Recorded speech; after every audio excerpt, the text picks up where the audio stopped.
자, 이제 문제 풀이를 이제 하시는 시간입니다. 이제 문제를 푸신다는 거는 이론을 배우신 거를 이제 지문으로 바꿔서 이제 내용을 이제 정리하는 거죠. 우리가 이제 기본서 상에서는 전부 이제 긍정형 있죠. 다 맞는 내용으로 이제 쭉 배웠는데, 이제 문제를 풀게 되면 그거를 분류해서 긍정형과 부정형으로 나눠서 맞는 걸 골라라, 틀린 거 골라라 그랬을 때 그중에서 우리가 이제 어떻게 선택을 할 수 있느냐. 이런 이제 훈련을 해야 된다는 얘기죠. 근데 이제 한 가지 또 분명하게 알아두실 거는 부동산 학계로는 40문항을 40분에 풀어야 되는 그런 원리이기 때문에 문제를 주고 답을 요구를 할 때 아주 오랜 시간을 들여가지고 답을 찾게끔은 유도를 안 합니다. 그러니까 틀린 거는 확실하게 틀리게 해주고요. 맞는 것도 정확하게 맞는 거를 주는데, 그러니까 여러분들이 그 내용 안에서 반복되게 기출원에서 이런 식으로 표현해서 오답을 유도하구나. 그러면 그런 거를 잘 캐치해서 정리해 두는 게 필요하겠죠. 어쨌든 중요한 거는 우리가 시험장에 들어가서 문제를 풀어서 점수를 따는 게 중요하니까, 그러니까 이제 여러분들이 거기에 맞춰서 이런 표현들은 기억해 두세요. 그러면 이제 그런 걸 잘 체킹했다가 이제 확인을 하시고, 그리고 이제 문제를 이렇게 쭉 이제 푸시다가 혹시 만약에 저게 뭐였었지? 선생님이 설명하는데 확실히 기억이 안 되면 기본서 과정을 우리가 촬영했던 파트를 들어가셔가지고 거기 파트에 대해서 한번 이렇게 쭉 들으신 다음에 다시 그 파트의 문제를 푸시게 되면 도움이 될 거라고 생각합니다. 자, 이제 문제를 이제 2페이지 1번 문제죠. 부동산학의 기초 이렇게 돼 있는데, 자, 제목은 이제 개념하고 분류죠. 네, 우리가 여기서 이제 늘상 하는 게 부동산학 총론에서 우리가 시험 목차를 주는 거는요. 이 부동산 개념하고 분류.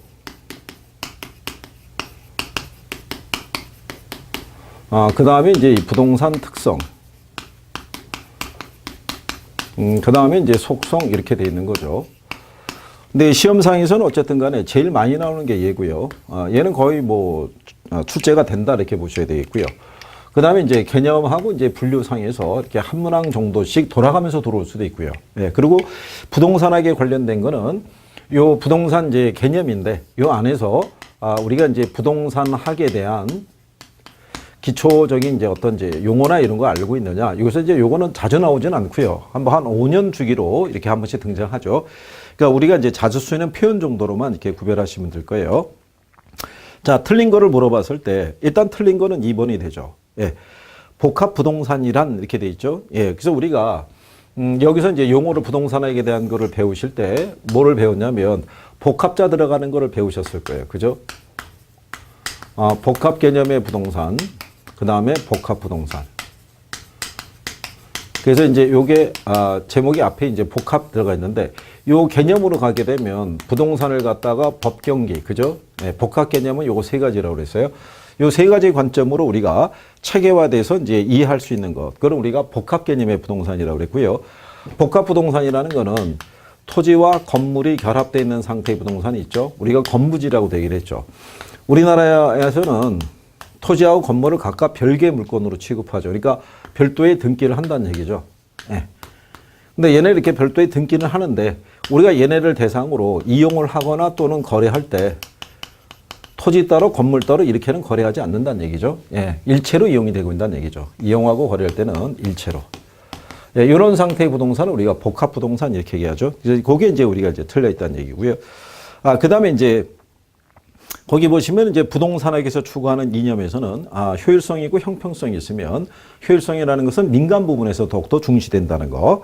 그 다음에 4번 지문에 대한 경우도 다양하게 그 표현이 되지만 가끔씩 지문으로 들어와요. 우리가 이제 부동산학의 성격이라고 배우셨을 거예요. 그래서 응용과학이고 경험과학이고, 그죠? 그 다음에 종합과학이고, 요 정도 세 가지 정도에서만 문장은 인용이 돼요. 규범하고 사회적인 부분에서는 거의 인용이 잘 안 되고요. 그래서 이거는 부동산학을 순수과학과 우선과학으로 나눌 때 학문을 응용과학으로 나누면 여기는 응용과학의 논리죠. 그러니까 순수과학은 말 그대로 순수한 학문적인 탐구라는 점에서 초점을 두고 있다 그러면요. 응용과학이라는 거는 그런 순수한 이론에 대한 부분을 갖다가 우리 인간 생활에 그게 어떻게 영향을 줄 수 있는 쪽으로 인용을 해서 우리가 접근하는 것을 응용과학이다 이렇게 보시면 되겠고요. 그 다음에 이거는 우리가 현실적으로 부딪히는 문제를 취급한다는 점에서 경험과학이고 여러 분야의 학문적인 원리를 바탕으로 하고 있다는 점에서는 종합과학이다 이렇게 얘기한 거죠. 그래서 1번에서는 답이 2번 용어가 잘못되어 있다는 거 그렇게 알아두시면 되겠고요. 그러면 이제 2번 문제를 보시면 기출이죠. 예, 1번 지문에 보면 이렇게 나와 있죠. 과학을 순수과학과 응용과학으로 구분할 때 부동산학은 응용과학에 속한다는 거. 예, 그건 자주 사용하니까 이해하시고요. 그 다음에 4번에 보면 다양한 학문과 연계되어 있다는 점에서 종합학문적인 성격을 띠고 있다. 그래서 종합과학의 성격을 갖고 있다. 그러니까 쓰는 표현이 응용과학, 종합과학. 예, 이런 것들은 이제 기억을 해줘야 된다는 얘기죠. 그 다음에 이제 거기 보시면 부동산학의 접근 방법 중에서 종합식 접근 방법이라고 되어 있어요. 그러니까 이제 김영진 교수가 이제 부동산학에 대한 어떤 이제 논리를 설명을 하고자 할 때 이 종합식 접근 방법의 사고를 썼다는 얘기죠. 그러면은 종합식이라는 거는 이런 얘기죠. 자, 우리가 이제 부동산에 관한 부분을 이제 연구를 하려고 그럴 때 이 양반이 이제 법률하고, 그죠? 경제하고, 그 다음에 기술적인 측면이 이렇게 있다고 가정했을 때 법률이라는 게 우리가 어떤 이제 민법적인 사고만 있는 건 아니겠죠. 뭐 공법적인 사고도 있을 수가 있고요. 또는 행정학이라든가 여러 분야의 이런 원리가 있을 거예요. 그죠? 경제적인 것도 이제 경제학만 있는 건 아니겠죠.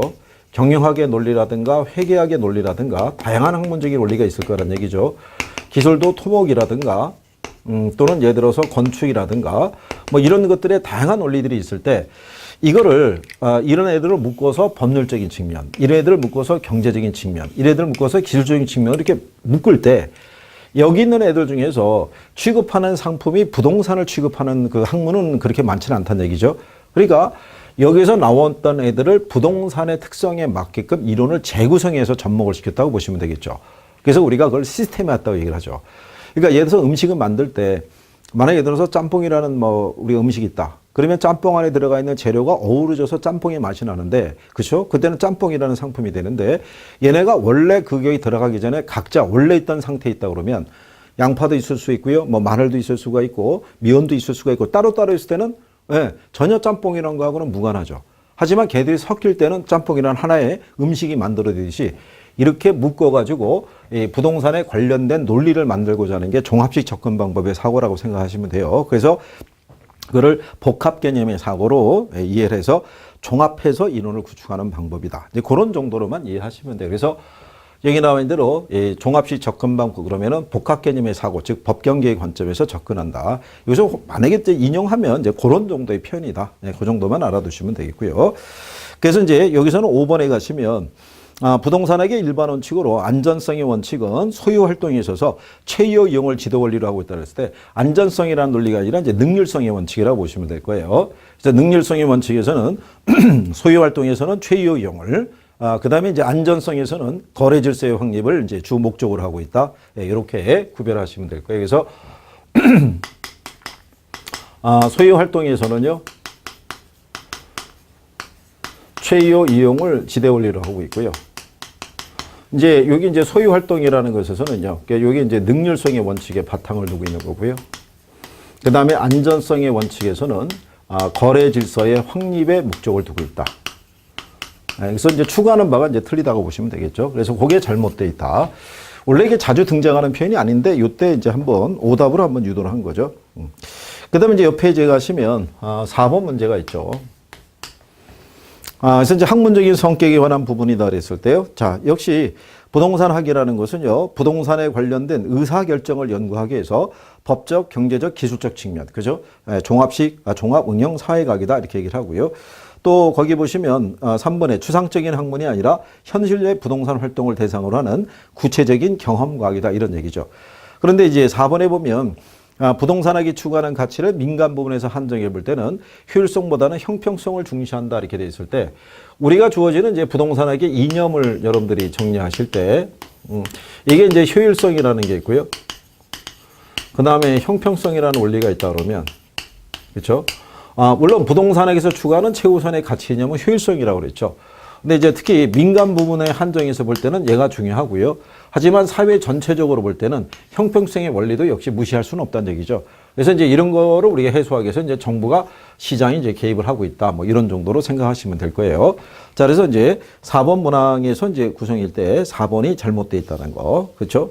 4번 문제는 이런 이제 답을 이렇게 뭐 문제집에 답이 있어도 한 번 더 적어드리고. 그리고 이제 가급적이면 문제는 시간이 허락하는 대로 될 수 있으면 많이 풀어드리려고 그러는데 여러분들이 자꾸 이렇게 풀어내는 걸 가지고 반복해서 자꾸 인식을 하는 게 필요하겠죠. 그럼 이제 뒤에 가시게 되면 다시 5번 문제가 있죠. 부동산에 관한 설명 중에서 틀린 거. 부동산학은 이제 토지 및 정착물에 관해서 그것과 관련된 직업적, 물적, 법적, 금융적인 제 측면을 연구한다. 즉, 부동산을 둘러싸고 있는 이제 환경을 연구하는 학문이다. 이런 얘기고요.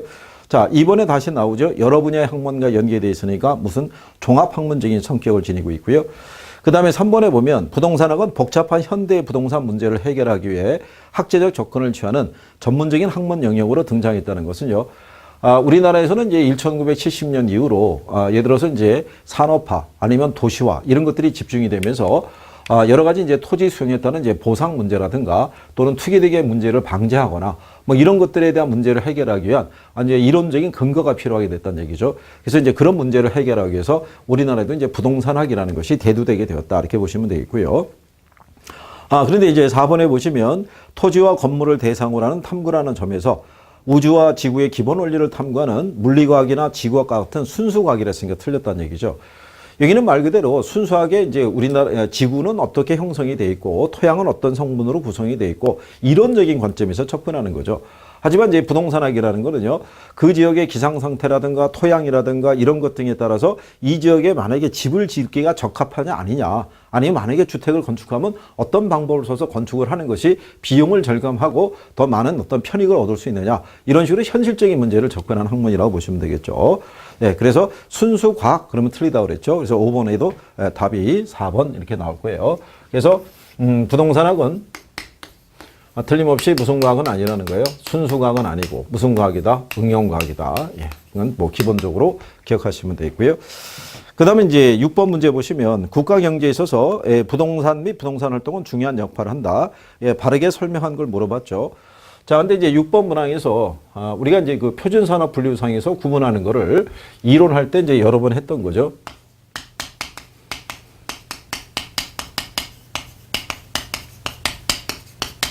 자, 이 표준산업 분류에서요. 일단 미국은 이 부동산업 자체를 갖다가 얘네도 불꽃산업이라고 얘기를 해가지고요. 얘네를 금융이라든가 투자, 보험업이랑 이제 얘네는 같이 분류를 시켜놨고, 우리나라에서는 얘를 토목이라든가 또는 이 건설업이랑 이제 같이 산업군을 분류했기 때문에 우리나라 거 표현하는데 금융, 보험 이런 거 들어가면 틀린다고 그랬죠. 그래서 이제 그거 설명해 드렸고, 그 다음에 중개하고 컨설팅이라는 게 있다면 이 컨설팅업이라는 것은 요거는 이제 민간에서 움직이는 거죠. 이거는 우리가 국가적으로 공인받은 건 아니라는 얘기죠. 그래서 컨설팅업이라는 것은 표준산업 분류상에서는 포함이 되지 않는다라는 거. 예, 그렇게 이제 여러분들이 구별하시면 되겠죠. 그래서 기억을 보면은 금융 및 투자업은 표준산업 분류 체계상 관련 서비스업에 해당이 된다 그랬으니까 금융이 들어가서 틀렸겠죠. 예, 그 내용이고요. 그 다음에 경제가 발전하고 산업이 고도화되었음에 따라 부동산업도 점점 세분화되고 이제 전문화되는 과정 중에 있다는 얘기고요. 그리고 부동산은 제품을 생산하기 위해서 투입하는 생산 요소 중에서 토지와 자본의 상당 부분을 차지한다라고 얘기를 하죠. 특히 우리나라 같으면은 100을 기준하게 되면은 이 부동산이 한 60에서 70 정도를 차지한다는 얘기죠. 그러니까 미국 애들이 한 50 미만인 점에 비해서는 조금 더 비중이 큰 이유는 우리나라가 땅값이 너무 비싼 거죠. 예, 그래서 전체 생산할 때 부동산이 차지하는 비중이 좀 더 크다라는 거. 그 다음에 일반 소비 상품을 대상으로 하는 활동과는 달리 장기적인 배려에 결정되고 실행이 되겠죠. 수명이 긴 재화니까 이제 그렇게 나타난다고 보시면 될 거예요.